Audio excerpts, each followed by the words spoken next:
So welcome once again. Good evening. As you're joining, welcome. Please make sure you're on mute.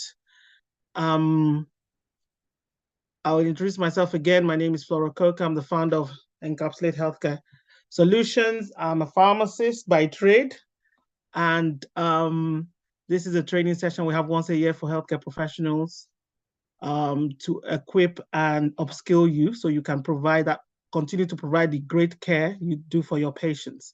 And as I said earlier, this topic is a broader topic covering not just healthcare professionals, but professionals in general. So if you know any professional, there's still time for them to join, you can invite them to be with us. Now, we have a lot to get through this evening, so I'm just going to go straight and introduce our speaker for tonight. Our speaker for tonight is Dr. T. Ayodele Ajayi. He's an NHS consultant, psychiatrist, and a fellow of the Royal College of Psychiatrists. He's the founder of Tripart Care Emotional Wellbeing Hub, and is the convener of Tripart Care Mind Gym courses. He runs a public mental health education YouTube channel by the same name. Dr. Ajayi has been featured in the Department of Health Every Mind Matters campaign as a champion to the Black community. He has spoken on mental health and faith on multiple BBC radio interviews and has been on several television appearances.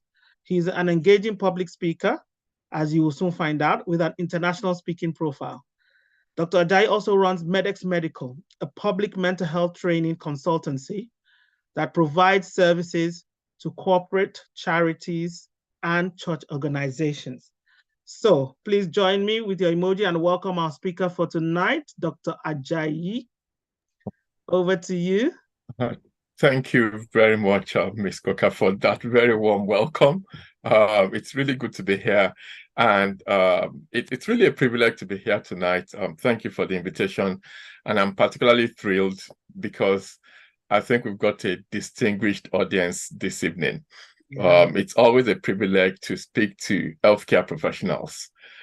That's something I take really very seriously, because I think that it's important for us to continue to equip ourselves, like you say, to be able to deliver the best care to the people who entrust themselves to our hands. Because really, being a healthcare professional in the healthcare industry is one of the highest forms of trust that one can be vested, that can be conferred on anyone. So it's a privilege to be here. Thank you for inviting me. And I'm trusting that we are going to have a very interesting, stimulating time tonight. And thank you to everyone who has also joined this evening. So I'm just going to go ahead to share my slides, and then we'll get the show running. Just whilst I'm doing that, I know that we've introduced ourselves and that we've talked about where everybody has joined us from. But what I would also like to know is to have a feel of the professionals who are in the house. So in terms of whether you're a pharmacist, whether you're a nurse, a social worker, an occupational therapist, and that's just to pitch my content right. It's really to have a feel of who is in the house, so we can really be able to pitch this right. So if you could just tell us a bit about your professional background. Okay, pharmacist, yes. So I'm just waiting for the others to. Okay, nurse. Okay, thank you. Clinical pharmacist, thank you. Okay, registered nurse, thank you, Princess Ade. Okay, professor of clinical pharmacist, clinical pharmacist. Podiatrist, okay, good. I like that variety. Endocrinologist, physician. Okay, Dr. Fasomade. Okay, good evening, Dr. Ajayi. Joining from Chicago, social entrepreneur. Oh, thank you for joining us all the way from Chicago. And particularly, I like the diversity that brings as well, a social entrepreneur. Right, okay, pharmacist. Okay, good. Physician, dermatologist, good. Entrepreneur. Yeah, I like the fact that we've got some entrepreneurs in the house this evening. So let's keep that coming. I'll go back to check that. So by way of introduction, I've been introduced already. And tonight, I'm hoping to pitch this to be midway between being academic, but also being pragmatic. Because I think every day in our lives, we listen to all these things. We listen to all these lectures. We listen to all these, we go to conferences where our references are quoted. But what I'm hoping that this is going to be tonight is a closely knit community where we will really have heart-to-heart conversations. Usually when I speak in public, I try as much as possible to be vulnerable. And I think that's because when I am vulnerable as a speaker, I think I'm unconsciously or intentionally, though subconsciously, giving permission to those who hear me to be vulnerable as well. So I'll be sharing, I hope to share one or two of my personal stories about really what it is, any of these things that I might have experienced. So we do know very quickly, we're going to look at the wounded healer. We're going to look at what self-care means. We're going to look at self-care tips, and a good number of these are things that I've not just plucked off the books because I read them. They are things that I apply to my own life, how to avoid burnout. So those are basically, and I do know I'm in the midst of colleagues today, so I have no reason to fear. But usually when I speak in any professional capacity, I will usually say that this is for public mental health information purposes only. I've done my due diligence to make sure that the information provided is accurate and that the thoughts are, a lot of the content are the way I see things.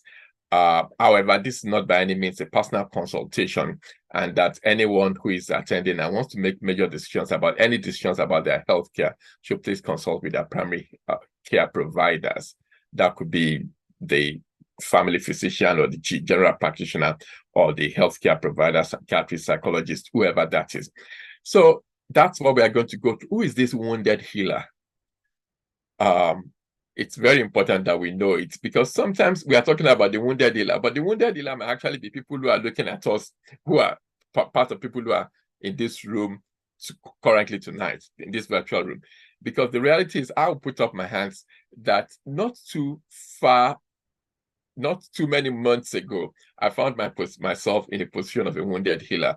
And I hope that we'll come to that in a minute. In fact, that's one of the reasons to stay with us this evening, because that's a personal story I'm hoping to share. Vicarious trauma, what's that? Burnout and moral injury, what does that really mean? And what is self-care? We hear it all the time. What does it mean? And how can we translate that into tangible, doable steps that we can apply and take home in our lives and begin to apply from tonight?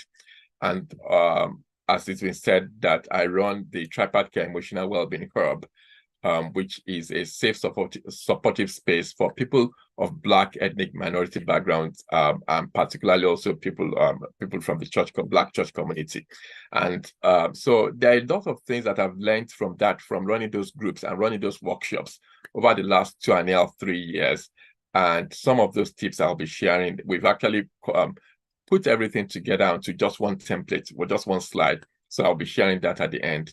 And then every time I speak, I always like to share references or share further resources that people can themselves go and refer to.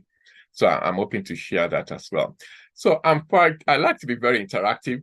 So what do people think is happening on this slide? I'm keen to hear from you. Either you can type in the chat or you can unmute yourself.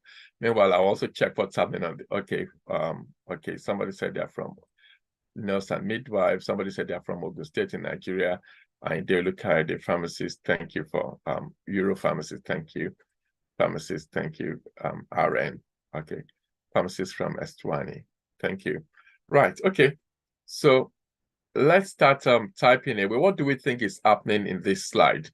What if you were somebody says a dad helping his son to face mask on the plane after sorting his own? Thank you. I like the fact that it's heal to heal. I like that. I like the heal to heal, and I like the fact that Erire has said that actually this father is helping the son after they develop themselves. Very important.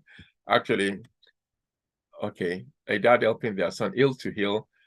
Any other thoughts on that slide before we move on from it? Saving lives while being safe. Absolutely. I like that one too. Saving lives while being safe. The needy helping the needy. That's quite an interesting one as well. Yeah, that's quite an interesting one. The needy helping the needy is because both of them are in need of this oxygen mask. But it looks like in this case, the primary, the older needy is helping the younger needy after he has helped himself first. Saved to serve. I like that as well. Thank you for engaging life for life survival. Good.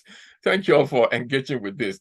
So this slide, the import of this slide is really the message that we hear when we board any aircraft. Usually, if it's a long haul flight, in fact, these days any flight at all, they will usually say the air hostess or air hostess will come on board, and they will tell us that in the case of emergency, if the oxygen pressure should go low, during the flight, during the course of the flight, what's going to happen is that you are going to have oxygen masks dropping from the roof of the aircraft, and that what you need to do is to put on the mask. If you've got a child or somebody who is vulnerable, you put on their mask for them first before you then think about putting on your own mask. Has anyone not had that before? Have we had that before?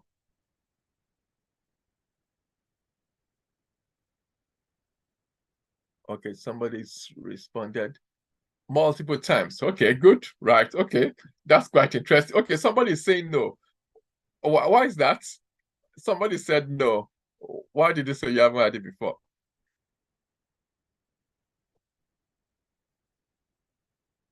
Okay, somebody says housekeeping. Yes, housekeeping thorough. Yes, that's okay.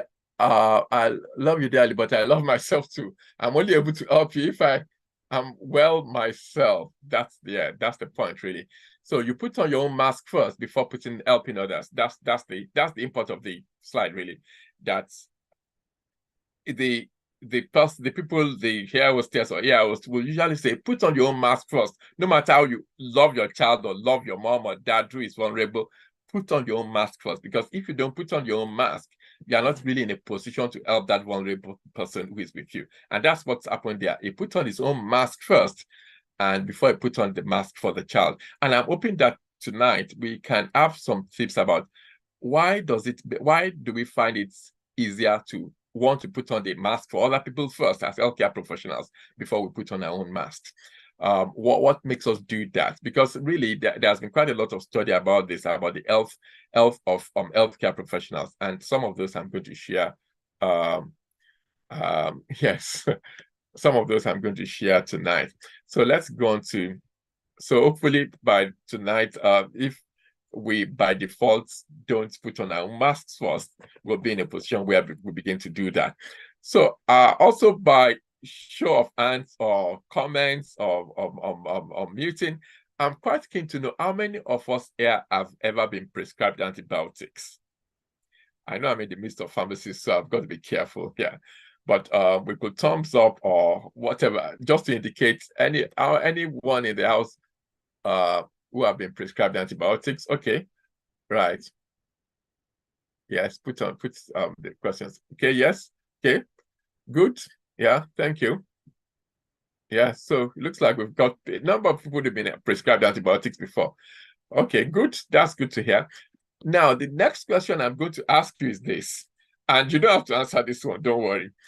How many of us completed the course of the antibiotics according to prescription and without missing any doses? I can see Miss Coca laughing, because smiling, because that's telling she's a pharmacist, so she knows where I'm going. She knows where I'm going with this. So how many of us have actually it's just a thought. Yeah, I can see somebody else laughing there. Just a thought, just hold that thought that we've been prescribed, a good number of us have been prescribed antibiotics. I've been prescribed antibiotics before. But the question is, did we complete the course and did we take it as prescribed without missing the doses? And did we not abort after 3 or 4 days? Oh yeah, I'm well now. I'm a doctor. I'm a pharmacist. I prescribe these things myself. So how can they say I should take it for 5 days? It's 3 days. I'm just going to move on. The prescriber doesn't know what they're talking about. I prescribe for myself. No, I don't prescribe for myself. I don't. But what I'm saying is those are the type of narratives that we sometimes hear. Or so now the concept of the wounded healer is a concept that is that's been with us for a while, and basically is that sometimes as healers, whether we're pharmacists, whether we are nurses, whether we are midwives, whether we are doctors, whether we are or whatever grade we are, occupational therapists, or podiatrists, whatever, that sometimes we put our own health and our own well-being on the back burner, and we prioritize over our own self-care and over our own well-being the care of others, to the point in which that becomes damaging, to the point in which we are wounded ourselves, and it then compromises our ability to deliver care. It's no secret that doctors are bad patients, but it's not just doctors. Healthcare professionals are not good at taking our own advice. There's no secret about that. We all know it, that we are not very good. We are good at giving those pieces of advice out to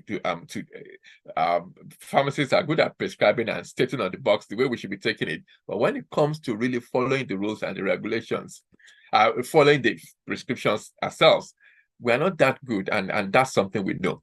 So where does that come from? How does that happen? How did we end up being like that? The reality is that it didn't just happen. It didn't just happen. This is a concept that has been studied over and over again. And there are quite a number of things that have been propounded. One of them is, one, the nature of our training. The way we are trained, almost as healthcare professionals, we are different from the world go. It's almost like the society makes you feel special. Your training makes you feel special, and there's some sort of omnipotent message that is very subconsciously passed on to us in the process of our training, that makes us almost feel like we are the elite group. We are the elite group who dole out medicines, who make the diagnosis, who prescribe for others, but really it doesn't touch us. And that is something that is imbibed. For instance, I remember in medical school, in my second year, we started dealing with cadavers. There was nobody else in the entire university that was going into some room 3 times in a week and cutting up dead bodies. I mean, come to think, I mean, that's what is. And think about it. This was also when we were 17 and 18-year-olds, very impressionable people. It was a time when we were forming our own identity about ourselves and about who we are and the place we are in the world. Yet there was this type of almost sense of power being given to us to feel special and feel really highly empowered. But at the time, we were never really told about the fact that there's also an humanity to us. There's the part of us that is still human. So there was no benchmarking. So that training makes us feel special already. Society also fits into that. The stereotype from society that doctors are meant to be all-knowing, all-powerful. Healthcare professionals are meant to be all-knowing, all-powerful, that we are meant to just be all things to all men. And that we are not meant to have a need of our own, or even if we have a need of our own, we are not meant to express it or to take care of it. That's just what society expects. That's the stereotype. And what happens with stereotype is we tend to feed into stereotypes. It's always very difficult to stand against a stereotype or to move against. It's almost like swimming against the tide when you try to challenge stereotypes of society. And of course, personal traits. The reality is that we all know that most healthcare professionals are people who are altruistic, people who get enjoyment and who get fulfillment and a sense of purpose from sacrificially meeting the needs of others. Also, people who are obsessionality and a bit of anarchistic traits have also been associated with a lot of healthcare professionals. So all of this, when you have a cocktail of this with this mystical omnipotence, which is, by the way, false, and that's why I said it's mystical, what happens is that we then begin to fall into the mindset, this damaging mindset that we are special, and that because we are special, it happens to other people, so we don't take care of by default. People ignore symptoms. We wouldn't do the things that we recommend to others to do. I remember years ago, many years ago, I was prescribing exercise and saying exercise is a good thing, particularly as you get into your middle ages. It's very good that you take care of yourself in that way. And suddenly one day just struck me that I was the one talking about regular exercise, but really there was no regular exercise in my lifestyle. And it struck me that actually, if you are going to get the benefits, you've got to do the work. And that was a eureka moment for me. It changed my lifestyle completely because I stopped telling myself the lie that I don't have the time. Because I had the time to prescribe it to other people, but I didn't have the time to practice it. It was only a myth in my head. And I knew that if I could only juggle my program around, I could make time for what's important. So that's to talk about the making of the wounded healer. So what do we know about the wounded healer? We know that there is higher psychological morbidity among healthcare professionals. The most studied group are doctors.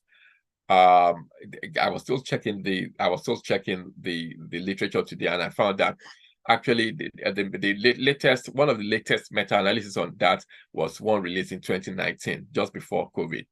And even that shows that doctors are still the most studied group for some reason, but that there is insufficient evidence, insufficient content in literature to actually make any conclusions about most other healthcare professionals, because those groups have not been studied extensively as much, which is maybe we have people on the group tonight who might be able to take that on, who knows, really to look at what is it like for pharmacists, what is it like for nurses. I'll show some other literature soon, which is more specific in terms of what we really know about the psychological morbidity, suicide rates, and all that among healthcare professionals. So we know that higher alcohol and substance misuse because of access. I mean, it's not a cliche, and it's not a hidden thing that among healthcare professionals, anesthetists are one of the highest suicide rates because of easy access. They work in the theaters. They know exactly, they have easy access to the most lethal of medicines, and without anyone finding out.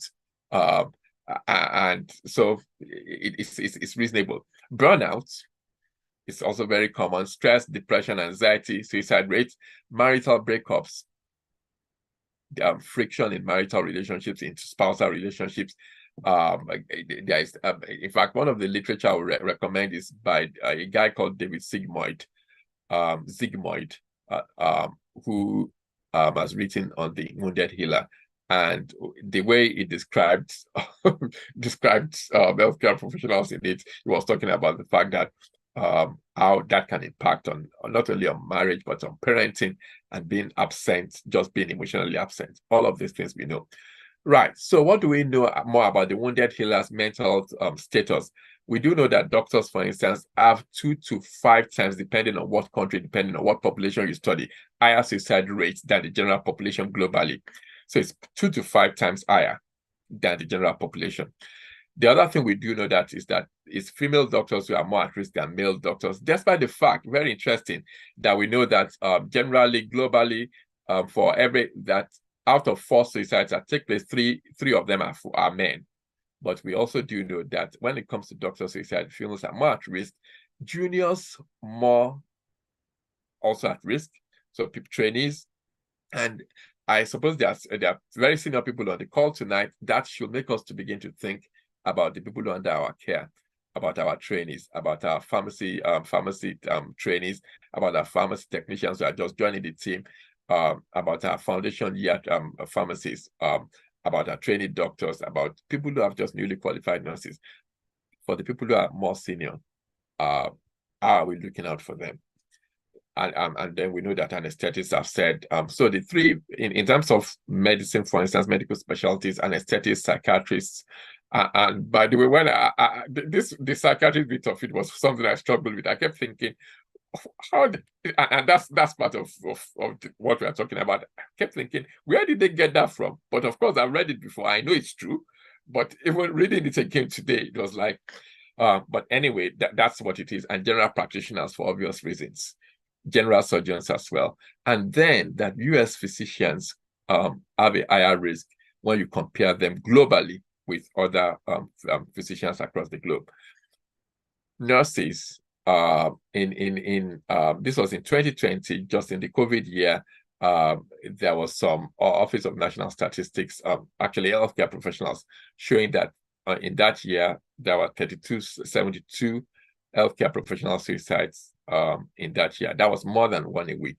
That's about 1.5 a week, thereabout, according to the Office of National Statistics. This is in the UK. We also do know that in 2022, for instance, there are 366 suicidal attempts by nurses in the UK. This is by the Laura Hyde Foundation. Laura Hyde Foundation is a registered charity in the UK that helps healthcare professionals, particularly nurses. And Laura Hyde is a lady who died by suicide. I think it was in 2016, who is a nurse. So that's quite. This was from their own, the calls that they took from people who had run them for help. And what we also know, as I said earlier, is that there's insufficient evidence in terms of the healthcare professionals. So I wonder how many people feel this way, maybe on your job, or in terms of maybe this is the way your day is currently going. If that's the way, I empathize because I've been there. But I'm also hoping that from tonight that we will have some solutions, hopefully, things that we can really take home and apply to work. So the three syndromes or the three concepts I want to talk about tonight will be burnout, moral injury, and also a bit about vicarious trauma. So burnout, it's a syndrome well recognized. We hear it every day and we talk about it, but what exactly is it? It was only in 2019 that the World Health Organization really sort of put words together to talk about what burnout is. And the first thing we know is that it's a syndrome and it results from chronic workplace stress. So we talk about burnout only when there's workplace the cause is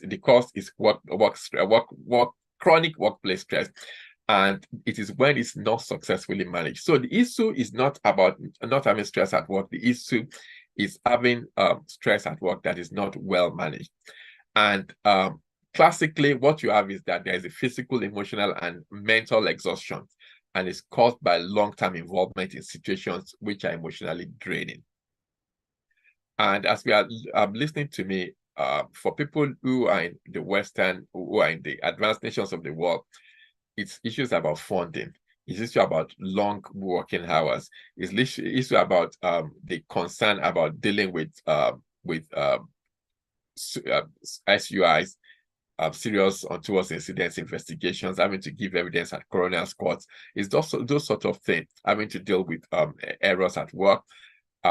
Is that sort of thing. For people who are in developing nations of the world, of course, excessive workload, but it's also working in a community or in a nation where the government is probably not taking ownership for the national health of the population, where you can see that funds have been misappropriated, and yet every day you live with the consequences and the impact of that, because every day you have people who are literally, you can see people dying, not because just because they cannot afford basic healthcare.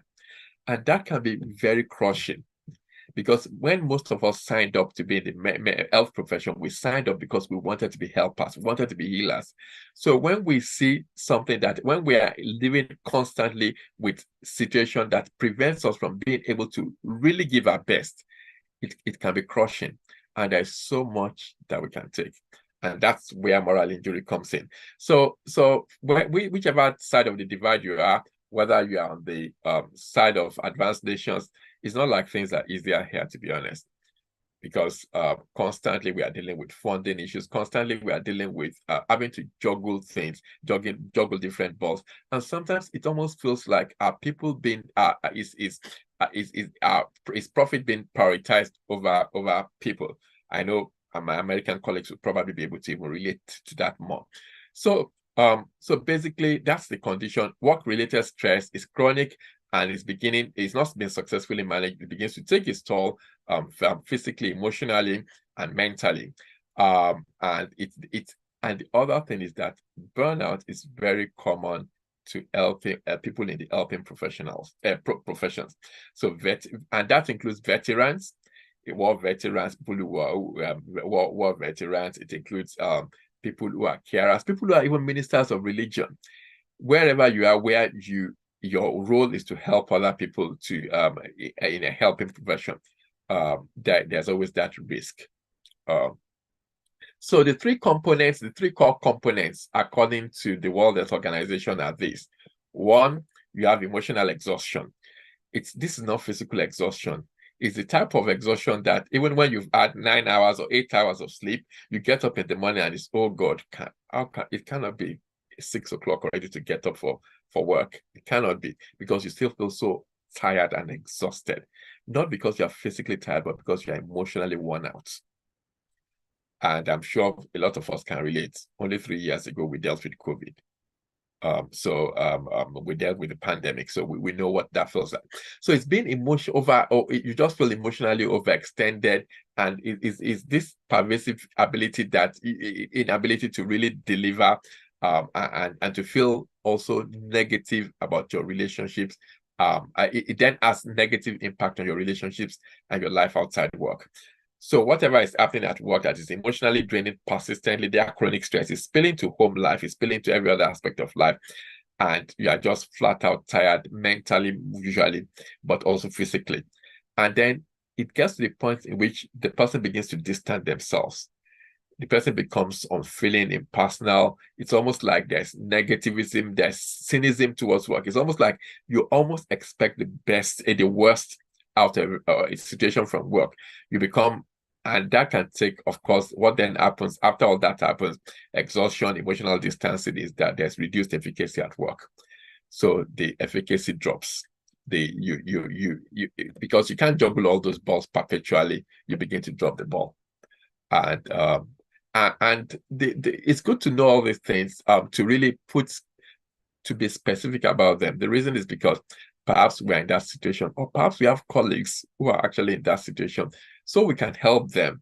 Maybe we have that type of rapport where we can actually flag it up with them and say, it looks like you are not really firing at your par. What's happening, my friend? What's happening, colleague? So those are the different stages of burnout. So there's the honeymoon phase where this is the best job. This is my dream job. I've landed it and I'm firing to go. But as stress, and it's not about work-related stress, it's about unmitigated and uncontrolled chronic work-related stress.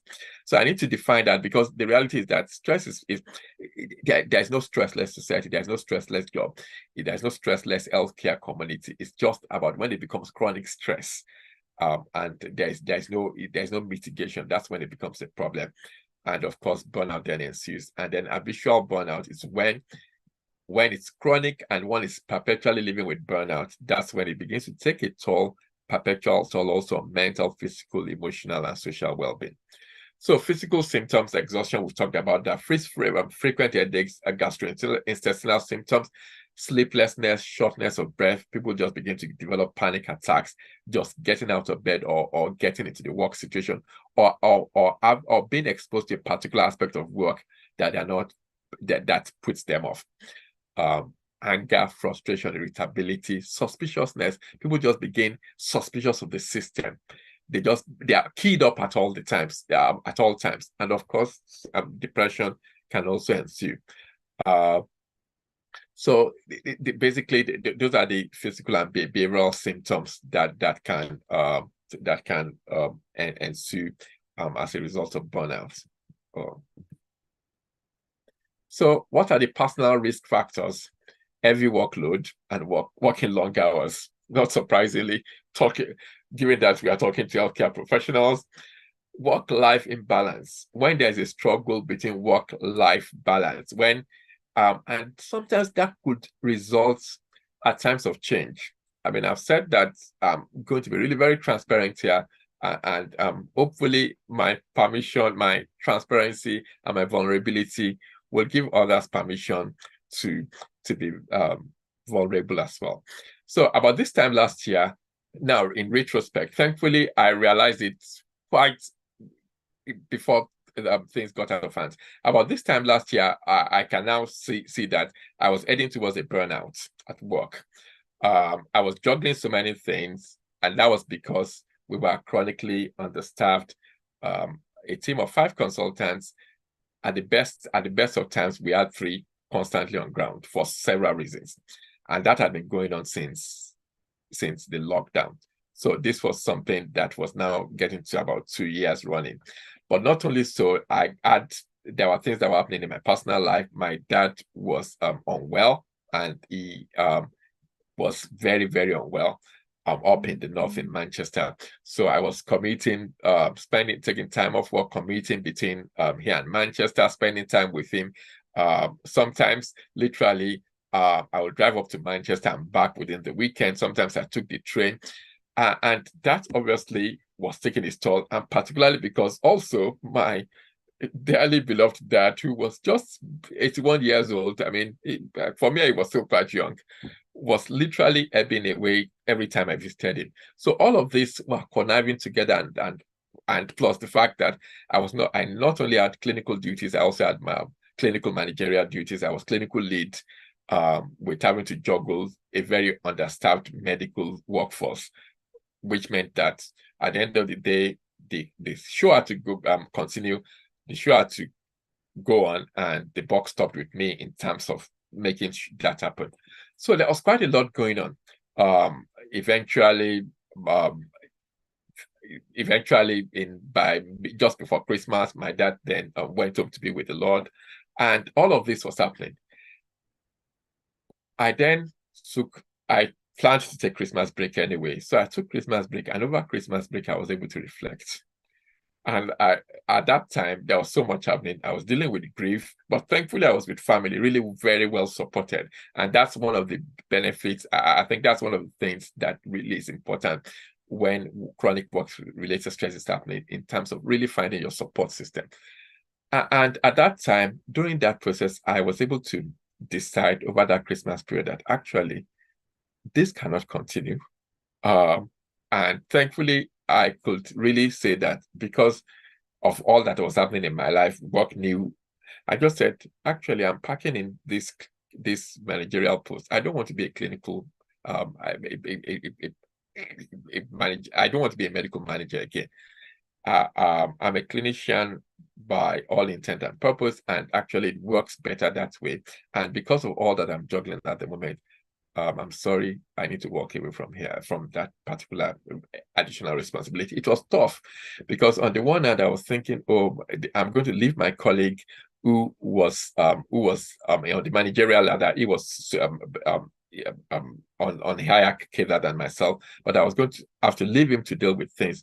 And it was somebody I knew so well, with very good working relationships. We've always supported each other, but I knew at that time that I was. If I had continued to juggle all those balls, it would have been a case of maybe having to take several months off work, which I did. And I've shared that just to say that these things are real. They do happen, and sometimes we need to take very tough and difficult decisions. The way I dealt with it was, I knew that if I didn't do it now, I'm probably going to. It's inevitably going to happen anyway, and the damage would have been unmanageable. So I'm hoping that if there are people who are really playing with the idea, it's worth looking at what the consequence could be if one doesn't take any major decisions now. So working in a helping profession, we've talked about that, having little or no control over work. And part of the things I'm going to encourage us to do this evening is to think about what control do we have over our work. Let me just check the time, because I know when I'm into this zone, I just go on. So committed and dedicated perfectionist tendencies. So the Mayo Clinic, they've got a burnout checklist. Maybe you might want to take a photo of that, because that's something to think about in terms of really assessing ourselves. Because the reality is that burnout is so subtle; it doesn't happen overnight, and it could creep up on us without really realizing it.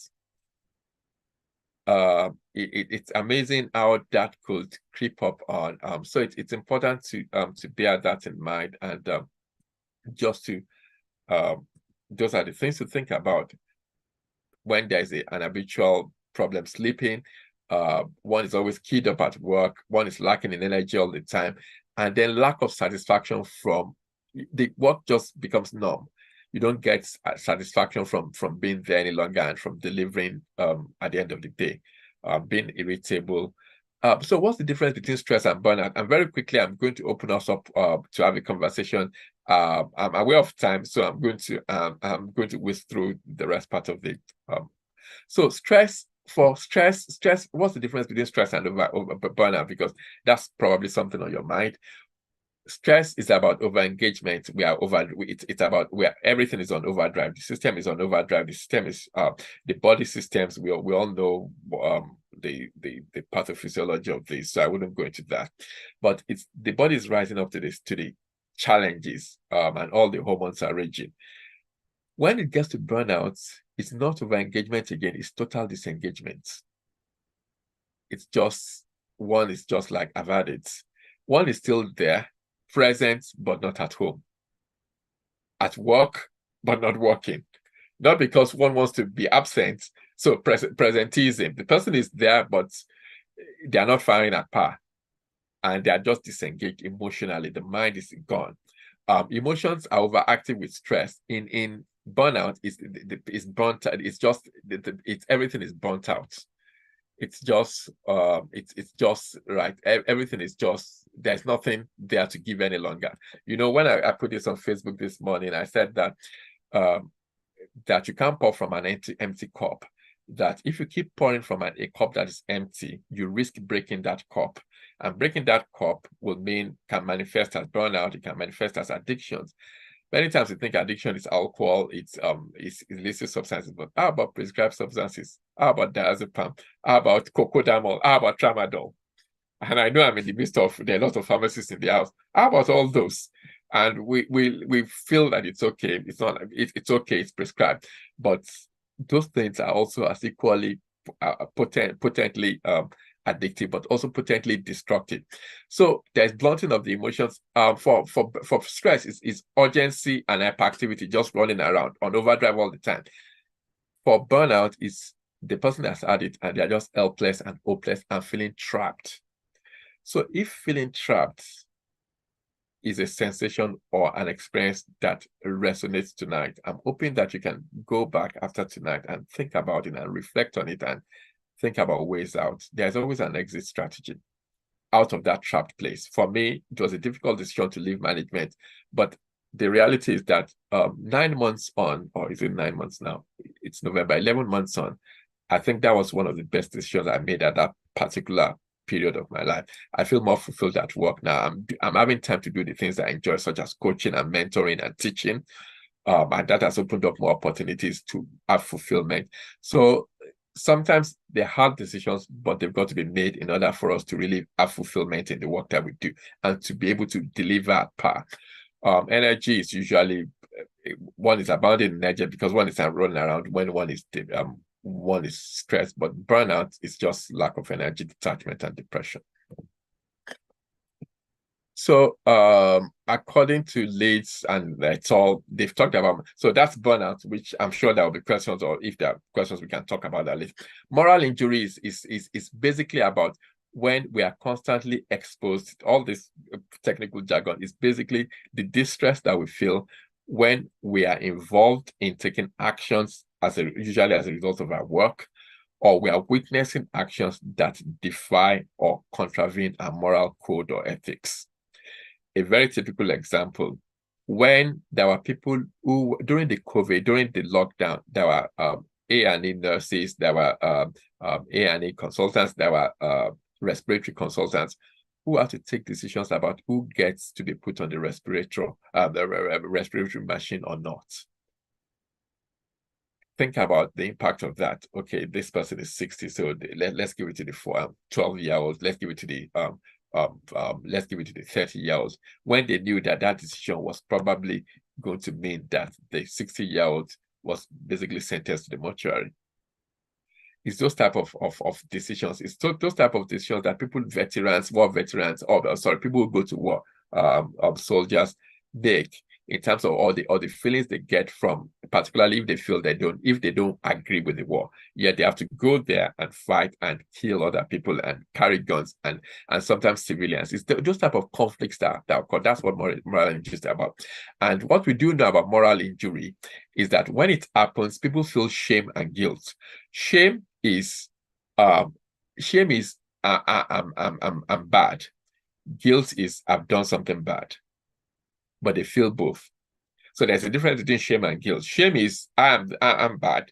Guilt is I've done something bad. So when that guilt becomes so personalized that one then feels that one is bad, what one then does is that isolation occurs. And just to drop this in, because I think it's very important, if you have a colleague who goes off work, who is off sick, either as a result of long physical illness or they are not able to perform for work, or particularly if it's as a result of investigation or as a result of maybe they've committed an error or something related to work performance. If you have a social association with them, please keep in touch with them, because there's also studies showing that that's when they are most at risk of suicide. There's a link and association between people going off work, particularly when they are being investigated, and high suicide risk. So that's something to think about when colleagues are off work, particularly if it's because of investigation. Vicarious trauma is what we've been talking about all day. Secondary trauma, when as a result of being exposed to other people's trauma, being exposed to all these difficult situations, the suffering, then we become, it's almost like we have secondary trauma, we become traumatized ourselves.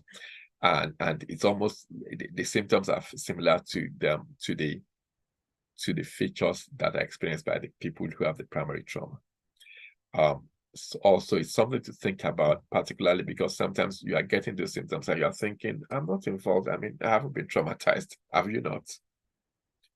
Because really, and that's where the role of reflective practice, CPD, having a supportive community of colleagues and comes in.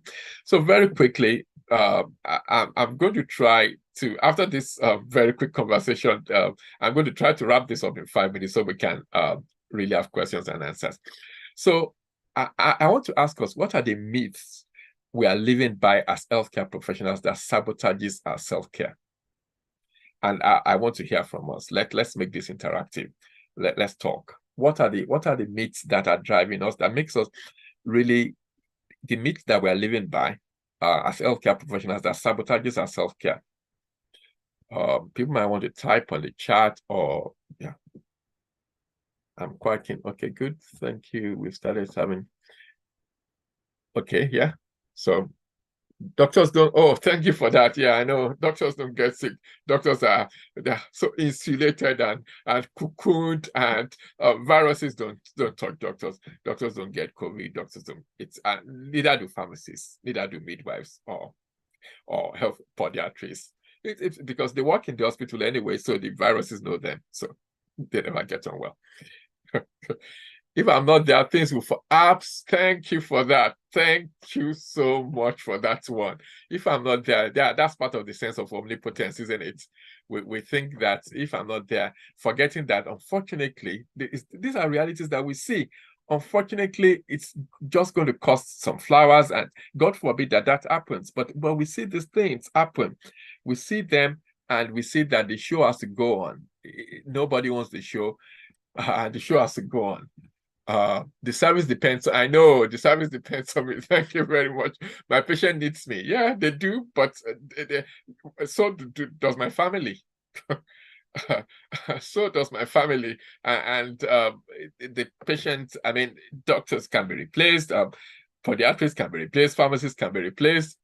The service depends on me. Yeah, that's false sense of omnipotence that we've been lured into. Nurses are supposed to be strong. Yeah, that's another one, very sad one from community, actually. Thank you for sharing that from society. So because when people say nurses are meant to be strong, it means that if you are not strong, you are not pulling your weight. The fault is yours. Maybe actually it's it's the system that has a problem that needs to be fixed. No one can do it. Yeah, no one can do it like me. Also, another false sense of omnipotence, which none of us are. none of us is omnipotent. Only one person deserves that status in the whole of the universe. And we are actually not a person. So no one can do it like me. Yeah, if I don't do it, nobody will. Yeah, that's another one. Yeah, thank you. Really, I think this is really so rich. In fact, this can make another slide. I hope that Miss Coker will harvest that for us. I think those are things that we can really put on another slide. And it's about really thinking, sitting back and reflecting on these things tonight. Is that really true? If I don't do it, nobody will. Who was doing it before you got into the job? Who was doing it before you got into the job? When you were on annual leave, who was doing it? When you went on maternity leave or paternity leave, who was doing it? Those are questions that really challenge. They are difficult questions to answer because they shake the very essence of our professional image, because they make us, it shakes what we believe about ourselves. But we need to answer those difficult and tough questions in order to be able to really. So thank you. That was really very rich. Now, I'm just going to go quickly on to solutions. Really, self-care is about engaging in regular. It's every word on that slide is intentional. Regular, so it's not haphazard, it's not inconsistent. It's intentional, and it's a process of attending to our spirit, soul, and body. We are doing it consistently. We are intentional and unapologetic about it. And we are doing it because we want to take care of the whole man. So that includes our sense of purpose, that includes our intellect, that includes our emotions, that includes our body. Things, very common things like sleep, like food, like even rest. All of those. Self-care is one of the key factors, key crucial steps to prevention of burnout is self-care. Right. So, like I say, I'm rounding up already now. 12 simple evidence-based strategies to prevent or recover from burnout. Exercise control over your work when and where you can. You know, one of the fallacies I wanted to meet is that I have no control. The reality is that there is something we can control in our work environment. If we are out to look out for it, because the more we look out for things, the more we can actually find them. And I challenge you tonight, like I challenge myself, what can you change in your work environment, in that criminally unhealthy, toxic environment that is taking a toll on your health? What can you change? For me, let me tell you how simple this can be. 3 years ago, I moved into a new office. I'd changed jobs moved from one team to the other. It turns out that the new team that I moved onto, for weeks, they couldn't have me because they didn't have an office for me. And I remember that one of the days, one of the senior managers in the new team told me, she said, "Oh, yeah, we are clearing a place for you. We are clearing this place used to be a store, but we are clearing it so that when you arrive, you'll move into the office." I was excited. But the reality is that, think about it, this was an office that hadn't been used for maybe about 10 years. You see, buildings also know when they are neglected. The reality is you move into a room and you can feel emotions, you can feel anger, you can feel hostility, you can feel joy, you can feel anxiety. So when I moved into that office, it hadn't been used. It was like the left luggage room in the old building. This building that had about maybe 20 or 30 rooms. It was where everybody dumped whatever they didn't need. So the room was neglected and felt like it, despite the fact that it was cleared. And I thought, if this is where I'm going to be spending 8 hours, 5 days a week at least, I've got to do something about this. So basically, the room was overhauled when I moved in. I brought in flowers, I brought in wall posters. Progressively, I was intentional about transforming the place. I moved the chair around, did everything I needed to do to make it a place and that was ecotherapy. I was changing the environment, and deliberately, because I knew that it was only for so long you could live in a room, you could spend time in a room like that before it started affecting your mood. And these things are real. People now, colleagues enter the room now, patients enter the room, and the first thing they notice is how nice the place looks, because and they can feel what's oozing out of the place as well. So there are little things that we can do to actually change. Avoid multitasking. Take a personality test. There are 2 that are in the resource slide. One of them is the VIA character 16personalities.com, and there's the 16personalities.com. People who have been on any of my workshops or seminars before will know I'm in love with 16personalities.com. And both of them are free. They will give you a free, so that you know exactly what your strengths are, you know what you're bringing to the table, and it gives you the confidence to say no sometimes without being apologetic, because that's not within my key strengths. That's not within my that's not within my areas of strength. Maybe we can pass it on to somebody who's better gifted in that area. Planning and prioritizing rest and holidays. Many times when I go on holidays, I don't, and by the way, I don't, except I'm going to a place where I'm not known in Nigeria, where I'm just, maybe I go to Abuja, where I'm going to be waited on hand and food. I don't categorize going back home to Nigeria as relaxation, except on certain occasions in certain places. So celebrate your little wins, cultivate emotional intelligence, get professional help. And the other thing is, let's try and dissociate our personal image from our professional image. Let's have something else outside of work that makes us tick and gives us purpose and relaxation. Healthcare professionals, some of us don't have anything else in our lives. It's just this work. It's a problem. And the other thing is, we can incorporate recreation into work. When our children were still growing up, I used to work a lot away. But what I did was, a lot of times when over the weekend, the whole family goes along, and during the day when I'm not working, we are exploring the place. We are trying to get as much out of the benefits of that place as we can. So in that case, it doesn't really feel like work. Whatever we can do to really, and then subscribe to mentorship and coaching, I think that cannot be overemphasized. But that's been one of the most powerful things in terms of combating, in terms of combating burnout for me. So as this is one of the second, I think it's the second to the last slide. So what are I said I was going to talk about really looking at a global aspect of, I call it the 60 approach, now it's 70 approach actually, because we now include task, which is your work. So nurturing your trust, that's really about positive psychology in terms of gratitude, in terms of forgiveness, in terms of just all the positive things that we can do, even things like even smiling. All of those things have been known to be effective in managing our mental well-being. Guarding our thoughts, toxic thinking patterns, that's the role for CBT therapists. But it's important that some of the toxic thoughts about what we've already shared today, I'm the only one that can do it well. The service will collapse without me. All of them are just, they are delusions. Basically, we are deceiving ourselves and not attending to our personal care. Managing your time. The next slide says something about that. Managing your treasures. It's really about what am I bringing to the table, and one of them is doing those personality tests, knowing really what strengths am I bringing to the table here. And the final one is managing trauma, in terms of some of us have experienced bullying, racial assault, and all of those things at work. If we've experienced that, let's not sweep it under the carpet and expect it to go away. Sometimes it's important to actually get professional help. In the UK, for instance, PHP practitioner, or I think it's now called NHS health practitioners, is where to go to. But the therapy is worth it. Honestly, therapy is worth it. Honestly, the more I engage with people on that level, the more I know.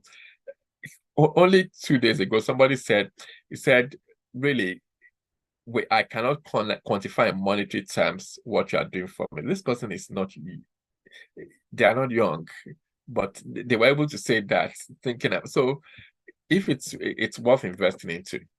And that's all of those things that I've said just now. That's a slide that captures them.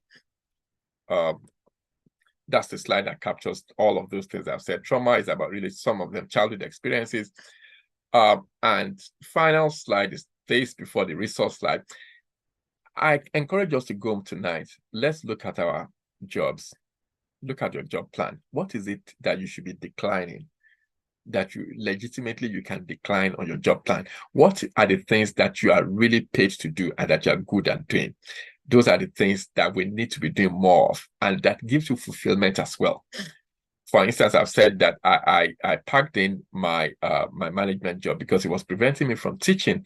And teaching is very important to me, teaching at all levels. So that's that. What are the things that I found out? I don't know where you work, but these days, every email I receive is urgent. I mean, I can see Ms. Cook nodding. Every email I receive these days is urgent. So I'm thinking, so I need to be able to benchmark my own urgency, because otherwise I'll be running around like a headless chicken because everybody thinks it's urgent. So really, let's define what's urgent on your job. Because if you don't define the boundary of urgency on your job, other people will define it for you. And when it's urgent, it's been pushed into you've taken it on. You've taken on somebody else's urgency and anxiety, which in the real sense of it might not be, and it's taking a toll on you. So it's those things. What are the things that we can delegate? What can your FY, your foundation pharmacists do? What are the things that we can really think about and say today, these are the things I'm going to begin to delegate at work, because it can free me to do the things that I really am paid to do, but the things that I also enjoy doing. What are the things that we can delete? Let's think about our work. I mean, for crying out loud, we all work in systems where there are certain things that we've done. We used to do them pre-COVID. We did them 20 years ago, and we're still doing them when they don't really have they don't contribute anything to clinical care, and we continue to waste time, and those things continue to drain our energy and our time. I hope that that will give us right. So that book is this. Oh, I'm hoping that I can show it well. That's the first book, that's Beneath the White Coat, Doctors, Their Minds, and Mental Health. That's by Professor Claire Gerada, who is the president of the Royal College of General Practitioners. It says doctors, but to be honest, I encourage any health practitioner at all to look into that and read it. The reason is because it's really very it gets healthcare professionals. She gets healthcare professionals. She's a doctor, the daughter of a doctor herself. So she's seen it from both sides. And she's also dealt with, actually, she's very transparent about the fact that she's dealt with mental illness herself. It's a book that I recommend. Doctors in Distress.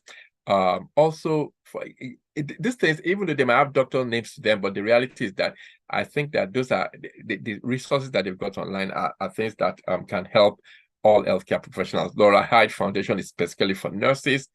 That calculator, it's one that can help us to really assess our burnout. And then varcharacter.com is the personality test, and stress.org is really, they've also got an assessment for managing stress on there. And just to say that anyone who is interested, that's the next event I'll be hosting. And those are my contact details. And thank you for listening. Oh, I thought that was a question slide, but never mind. Right. So over to you, Ms. Coker. Thank you so much, Dr. Ajayi. That was amazing. Do we have any questions? If you have any questions or comments, please raise your hand so I can ask you to unmute. And let's give Dr. Ajayi a break for 2 minutes. While you're deciding what your question or comment is, Dr. Ajayi, just stop sharing for me 1 minute. Okay. Right.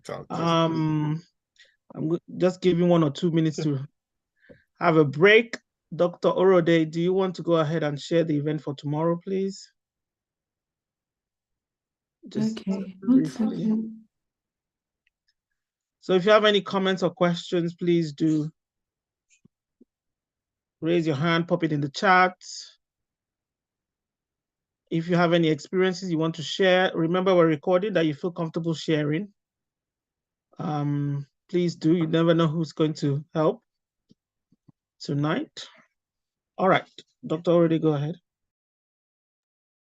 Okay, good evening, everyone. Give me a moment to find the presenter is open on my screen. Okay. Thank you for the opportunity to just talk about antimicrobial resistance. So this is an event that will be happening tomorrow at about 6:30 p.m. Nigerian time. So I am Dr. Orede Anijirago. I am a science and health educator, trainer, so a lecturer in with expertise in microbiology and the pharmaceutical sciences. I'm committed to educating people about the importance of using antimicrobials effectively. So I believe that there's power in knowledge. So we all have a role to play in the spread of antimicrobial resistance. The project is mainly focused on equipping healthcare professionals and general public with the knowledge of how to use. I always refer to antibiotics because that's what most people are used to. But in this group, I would say antimicrobials. So using them for the right reasons to help reduce the spread of infections in our homes and workplaces, understanding how safe use of antimicrobials helps us to also protect ourselves and future generations from the effects of antimicrobial resistance. So I encourage you to join me in this important mission. Tomorrow, we're going to be focusing on protecting your health, understanding what antibiotics, antifungals, antivirals are all about, and the right way to use them. So if you're looking to update some of your knowledge on this, feel free to pop in, and also feel free to share it with those of your wider network who would benefit from this kind of event. I always hear people like say, oh, they're carrying antibiotics from one country to another because they are traveling, and my head is just going, oh my God, please don't do that. So I believe that you'll be able to educate yourself on safe antimicrobial use for you, your patients, your loved ones, and help to really, become an active participant to help stop the misuse and overuse of these life-saving medicines. So starting today is World Antimicrobial Awareness Week. So you may have heard of it in the past or in passing. And Me, You, and the Superbugs has been going on since 2018. So we've had both face-to-face events in Nigeria and more regularly online events because following from the pandemic. So tomorrow from 6:30, I and pharmacist Timei, so she's a lead pharmacist with her own pharmacy in Nigeria, and she's very passionate about antimicrobial resistance awareness, and she's been on the team for, I think, 3 years now. So I will be covering the science aspects of it, using very simplified language in a way that is easy for anyone to really understand and become, an active participator in sharing that knowledge. So if that's something you're interested in, I really encourage you to be a part of it. And then the other aspect of it is looking at medication safety for children, for parents and caregivers. So yeah, feel free to join in with that. So we will discuss the impact of AMR. We share practical tips on how to use antimicrobials correctly.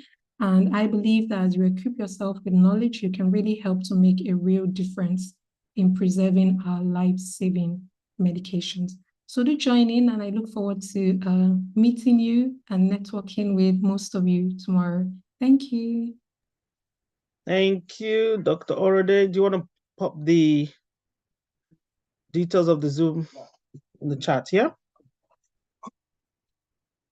You're on mute, I can't hear you. Oh, sorry. I'll put the link in the chat now. All right, thank you. Just stop sharing for me. Thank you. All right. I hope, Dr. Ajayi, you've had a few minutes to have a little break. Do we have any questions for Dr. Ajayi? Any questions, any comments before we let him go? Anyone like to contribute anything or share any experiences that might help anyone else? Just raise your hand or pop it in the chat and then we can take it from there. Or you could just, let me see, let me just unmute everyone. All right, you should be able to unmute if you want to speak and ask any question. No questions at all or comments? Wow. Wow, wow, wow. All right. I think I sent a message to Dr. Ajayi directly, so you might want to check his message. Right. Yeah, do you want to say it here? It's fine. So do you want me to respond to that privately, or do you want me to address Yeah, it? that's fine. It's open. Okay, it's open. All right. Okay, good. So it's about giving few tips to African and Black healthcare professionals who work in diaspora. What are the tips that I can share? Just from experience, one of the things that I find is that I think traditionally, the way we've been raised, sometimes we find it difficult to say no, and we take on too much. But we practice it, and that's because probably of the way we've been trained as well back home. A lot of us may be qualified back home, and then we came to the country. I think it's very important to begin to examine that, and I'm hoping that the last slide I showed about the 5 Ds will help us to be able to assess that, because we work, most of people who are working in diaspora are working in stretched communities, stretched systems, where everyone is trying to make it work for them, make their time go further than. So if one is a person who always accepts everything, one might find that one is very quickly snowed under, and causing chronic stress. So it's about being polite. Recently, I think it was yesterday, yesterday I was joking with a colleague, a GP colleague. We were just exchanging um, tips on a Zoom call. And I said, actually, one of the things I do these days is I try to temper my no with humor. I still say no. It's a very clear no. It's an assertive no. But in order for it to land well and to cushion it, I will temper it with humor. And I wasn't an emoji person, but thankfully I've got Gen Z daughters. So I've learned the emoji language very quickly, and it's mainly for work. People will probably see that I use quite a lot of emojis on any of my posts now. It's because emojis, sometimes they temper the thing. It's a hard message, but it lets it land well. That's one of the tips. But it's really about, please don't take on too much. And also understand the system you work in. Sometimes, particularly people are new, they might be lured into taking on greater responsibility than is really within their pay grade in terms of their level of expertise and seniority. Don't do it, because if it falls apart, then that person is in the firing line. And unfortunately, it's not always a very sympathetic experience. Those are the two things I would say. And of course, by all means, I think get a mentor, particularly if somebody is new to the country. I hope that helps. Thank you, Dr. Jai. Professor Fasama made a comment. It's a great presentation which should be domesticated in each department and each hospital, as mental health issues often arise from work stress and burnout. Yeah. And I think earlier when you were asking about myths that we healthcare professionals tell themselves, I think someone mentioned about the fact that you can't even talk about the mental health because it will look like you're weak. Yeah.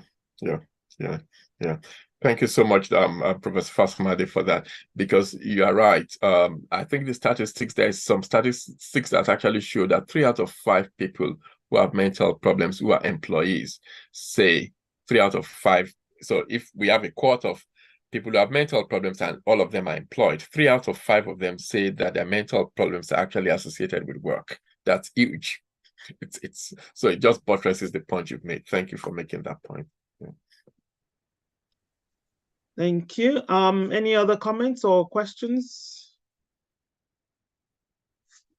Yes, go ahead. EO. Okay, thank you very much. Thank you, Dr. Jai. That was really good. Can you all hear me? Yes.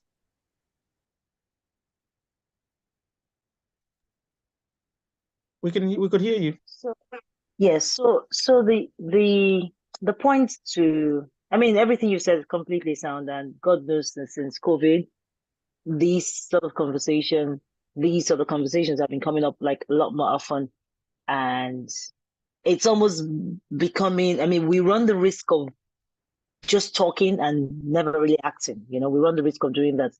Now, Professor Fasimade said something about it being replicated in institutions and departments and all of that.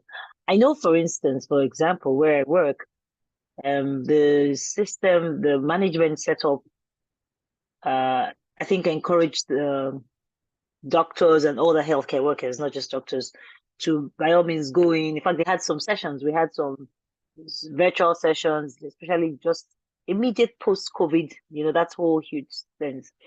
And they were encouraged to go in and all of that. But one has to be very careful because, somebody has said it that when a doctor comes or a healthcare personnel comes in and says that, okay, this is what's going on, it's your colleagues, not even the person who is listening to you, people around you who are looking at you, because chances that they're going through the same thing and holding it in or keeping it somehow. So they may look at you funny, first of all, or they may scoff at you because they want to hear what other people say, until like 4 or 5 people now kind of like break down and say, this is happening to me, then maybe they will not start having the narrative. But my concern now is that, so to the healthcare, the mental care, the mental health person who is listening to that person. So the bottom line is that, because you see, this thing we go, I remember in one of our congresses recently, the World Congress in Singapore, everybody kept going on about how, oh, the patient this, the patient that, oh, we should try to listen, make things easier for the patient, have a virtual session because physical is too difficult. And people went on and were saying many fantastic things using artificial intelligence. And so I just said, okay, fine, this is all good. Who's taking care of us? And then the entire room kept quiet. And next thing, it was like a cacophony of noise. So the point here is, as much as we're saying we all need to help ourselves and we all need to seek help, how in the real sense, as in realistically, how can we really do? Because we are mouthing it, everybody's saying this thing, but we still have burnout. So how, in the real sense of the word, can we actually do this in institutions? I'm going back to Professor Fafsamade's question. How can it really be institutionalized so that medical life scientists, blood bank people, everybody, not just the doctors. I mean, we always talk doctors, yeah, you said pharmacists and nurses. Every single person who is in that scenario, who is seeing dead bodies every day, who is seemingly numb but not quite numb, how can we really, really do this practically? Because we've heard, quite a number of people have heard what you have said. Yeah. I don't know if I'm making sense. Thank you. That's thank you for that question. So basically you are talking about, apart from an individual level, at a strategic level, what do we need to be doing? Which is a very relevant question. And it's one that there is an answer for, really. So basically, I think that we need to continue to talk about it, because there is going to be a critical point where things will begin to happen. That's one. So let's not think that all this talk is not amounting to anything. It is amounting to something. The conversations need to continue to go on in order to get to the points, according to Malcolm Gladwell, who said that there's a critical point where something then happens. So that's one. But also on a strategic level, there are certain things that we can begin to do, even in a little silos. In terms of one of the things that is well known to help with this is having reflective practice sessions, where people of similar professional backgrounds, not depending on what they use to define that, come together and they just have a place where they can ventilate their feelings. They just have a place where they can support each other. They just have a place where they can process the difficult emotions that are associated with work. As a psychiatrist, I feel privileged that that's something that I've always been able to key into, because it's part of psychiatric practice, part of psychiatric training. And I know that doesn't occur as well for my surgical colleagues, or for pharmacist colleagues, for physician colleagues, for nurses. But reflective practice can actually be the way to start doing that, where we meet together in groups, and it's regular. Could be every week, might not be practical, but maybe every month we meet together and somebody presents a case or somebody presents a situation, and we process it together. and we actually support in a very supportive environment. Sometimes a good number of times, I mean, the professional, the traditional name is also sometimes they call it a balance group. Sometimes it's a reflective practice group. There are variations to it, but the reality is that it's a safe, sensitive place where you don't feel judged. That's the other thing, that you don't feel judged or you don't feel condemned. You don't feel that you are the outlier by admitting to the fact that when a patient suddenly started recording your consultation, that you felt exposed. I mean, because it's not a TV, it's not a soap opera. I mean, suddenly you get into a consultation or you are and then the patient says, "Oh, by the way, I'm recording you." I mean, those things, they violate your sense of being, and so is a place. So the short answer is, I think, having reflective practice sessions and setting those things up. Initially, it might take effort. Initially, people might not buy into it, but as people persist with it, people can actually see the benefits of it.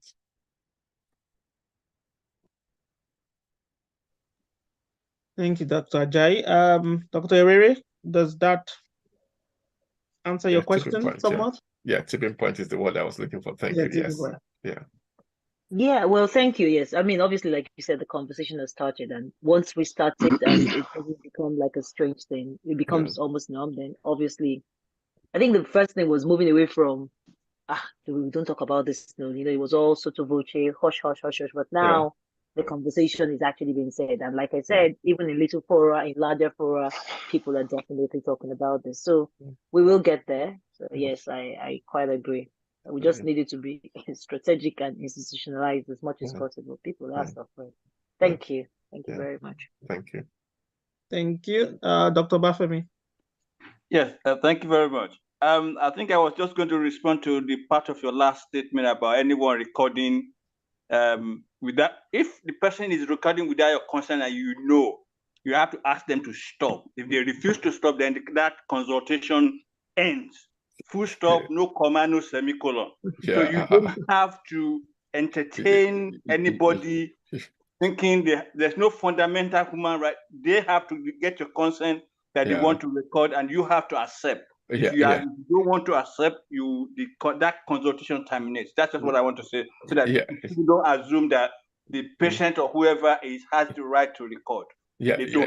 I agree with you, but the reality is that this thing still happen. I mean, because in reality, if this person then says that, so it's all that conflict, is all that, and the impact that has on you as a professional. Really, we should have a zero tolerance to abuse at work. We don't go there. A lot of us, we are really there. A lot of us are there making sacrifices. So even the fact that somebody is doing that to you is already violating your very sense of self. It's an encroachment on your privacy. So even when we tell them to stop and they do stop, the reality is still that can have an emotional impact on you. It can be very, it's not very good. So I agree with you. There's no doubt that you have the ACs and you can terminate the consultation. Just like when somebody is abusive on the phone, you can actually say, I would like you to stop now. If you continue to use this very flowery language, I will terminate the call, which you can do. So thank you for that point. Yes. And also, we always assume that conflict is negative. Conflict is not negative. If this person does it and you say they should stop and they don't, it's not conflict. It's you actually telling him where your boundaries are. When someone crosses that boundary, conflict or no conflict, you have to be assertive and say no. So anyway, thank you very much. Yeah, true. But it's still not a nice thing. But it's still not a nice experience. That's the point I'm trying to make. Yeah. Gerald? Hi, can you hear me? Yes. Good evening, everyone, and thank you very much, Doctor, for the insight. It's been very useful. I firstly want to talk on the recent contribution about patient recording use. So recently I had an experience. I was in the middle of a toenail surgery, and I looked up and I saw the patient with a phone, and I asked, "What are you doing?" And he said he's recording. I mean, at first I felt a bit exposed, like you said. But then I just played along with it, I was like, oh, that's okay. I do some YouTube videos anyway, so if you don't mind sending that to me. And the patient was like, oh, cool. And then I went on and I looked at it. I think it depends on the country of practice. I think in the UK, they are actually allowed to record you. And, there's nothing you can do about it really. But I mean, for, what's it called, courtesy, they can ask you. But if they want, because it's their own health you're talking about. So if you're doing a consultation and it's about them, the discussion is about them, they might tell you, I have some issues with my memory. I just want to go back and play this again so I can give you informed consent. The legislation is not against that, really. Or in some countries, it's not allowed. But you just need to check with the country where you're practicing, really. Another thing I would like to add is about the insights that doctor gave. One of the things that we're using in our team to help, I know everyone is talking about it. We need to understand that it's a chain. It's a bit of a chain. So there's a lot of issues with funding, short staffing, and all that, which is beyond our control. I normally tell my colleagues, I say it's beyond my pay grade. I can't do anything about it. But then some of the changes that we did in order to help support staff coming in, it's like we try to make it psychologically safe as possible so that people can take interprofessional risk, or like asking questions without the fear of retribution. Top colleagues bringing themselves a bit down, breaking that social barrier, making themselves feel a little bit vulnerable and relating things to their own personal experience. I do it a lot. I could tell a junior colleague and say, okay, I remember when I used to do this and, I made this mistake, I made that mistake. It's sort of like, bring us to the same level, and they feel a bit free to ask questions. Another thing that we do is a bit of social events. So we try to do it outside work more often than usual. So where we just meet, do games and all that kind of things with the junior colleagues and all that. And it just, it just feels fun. At the end of the day, the next day we meet at work and everyone is laughing about what happened yesterday. No alcohol involved. Lastly, I think one of the things that we do is we try to make sure we're calling them by the right name, ask them, what they would like to be called. I remember when I was doing my what's it called again? My apprenticeship. No, sorry, not my apprenticeship. When I was doing my clinical shadowing in my third year medical school, and I was doing it in this hospital that I wouldn't mention the name. My medical degree was from Ukraine, and everybody used to call me, "Hey, doctor from Ukraine," Ukraine doctor, that kind of thing. I laughed about it, but deep down, I reflected upon it and I said, oh my God, this is not my name. This is not what I want to be called. But then it made me feel a bit, I couldn't ask questions. I did not ask any question till I left that hospital because I was scared that there's this mindset about people from Ukraine and, we probably don't know a lot. But I try to contribute and all that. And they were like, oh yeah, you're a little bit different from the ones that we've been having. So all those kind of banter, we just need to make sure we're using the right banter because some people might take it a bit personal, and that can contribute to burnout in my experience. Someone said toxic stereotyping. That's absolutely right. That is absolutely right. So that was how I felt. And walking out that door, I said I would never work in this hospital because my psychological my mindset is my health, my mental health is more important than anything. So those are just some of the tips and some of the things that we do in our workplace. Thank you very much, Doctor. Thank you so much, Dr. Gerald, for that. Dr. Jai, can we talk a bit more about this toxic stereotyping? How do you deal with that? And also, I think in a lot of organizations, that psychological safety, I think, will be the key to driving this issue about us looking after ourselves and being able to speak up. about the mental health, like we mentioned earlier. Because if someone doesn't feel psychologically safe at their workplace or trust, there's no trust there, then it's going to be very difficult for anything to move forward, I think. So thank you, Doc, for that. I'm sorry, Gerald. Dr. Gerald, thank you. Thank you very much, Dr. Gerald, for that contribution. Really lots of content in there, and they're very pragmatic and things that we can really put in place. In terms of the stereotyping, yes, I think Dr. Gerald sort of alluded to that in terms of it's really about being able to challenge that. So, for instance, if people don't spell my name right in emails, and I can see that it's becoming habitual, I'll challenge that. I mean, you can be assertive yet not be aggressive. So I'll challenge that. Sometimes, like I say, I use a lot of emojis, but the message would have been passed across. That person would then not, because really, I think it's basic human courtesy to be able to spell somebody's name right. That's identity. It's when you don't take time to spell my name right, you're actually sending a very powerful message to me that you really don't care about what I care about, because that's the very strongest form of my identification. And it couldn't be 20 words, even if it was 20 words. So really, it doesn't. I mean, sometimes, and the other thing is that I also then make sure that I don't misspell people's names, or that it will not only just about misspelling their names, that I call them by the way they want to be called.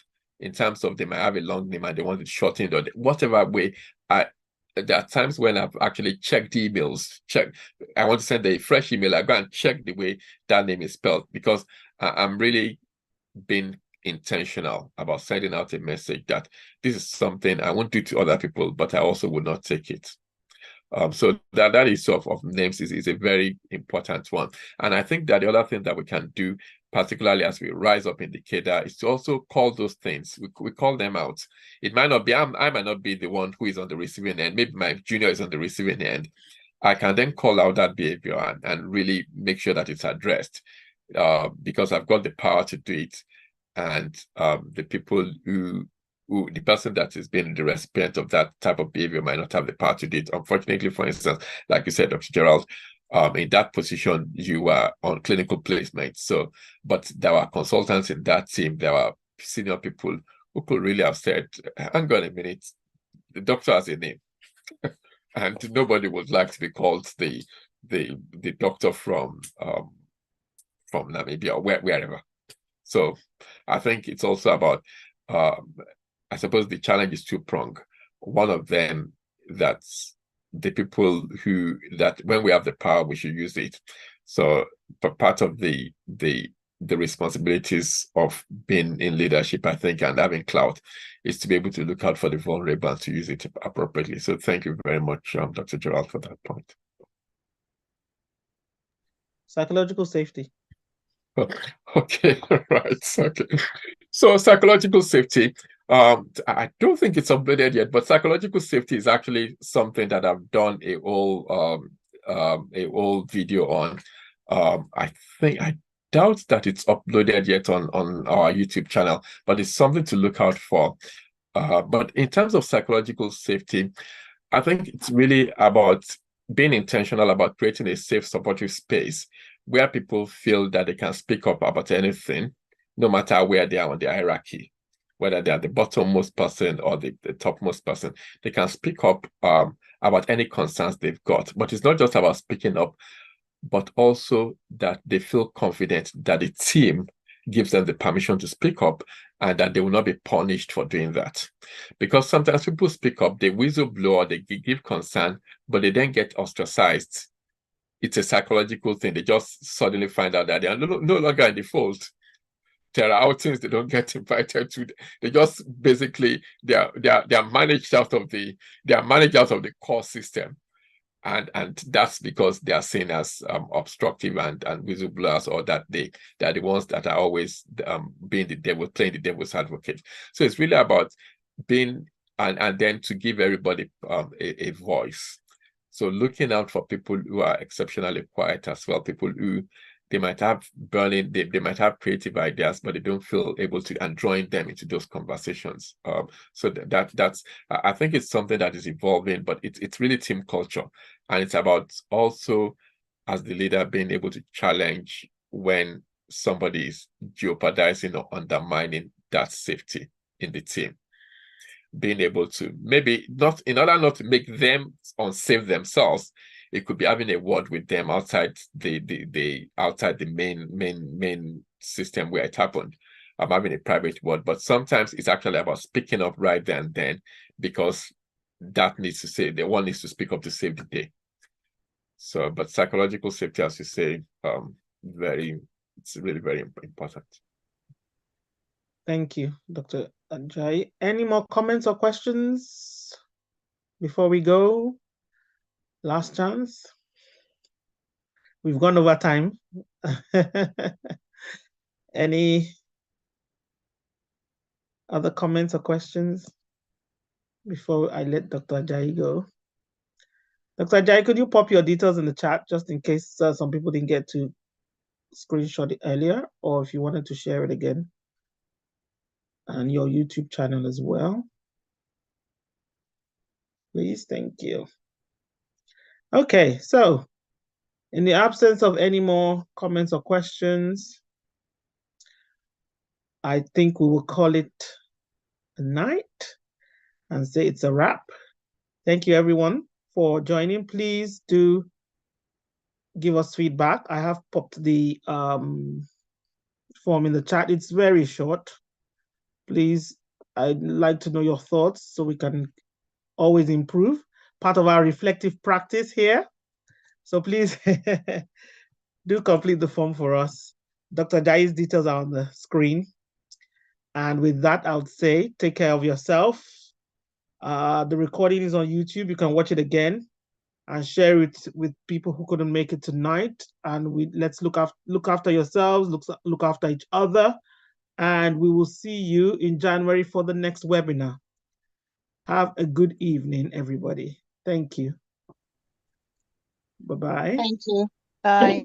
Thank you. Bye. Thank you very much. Thank you, Flora. Bye. Bye.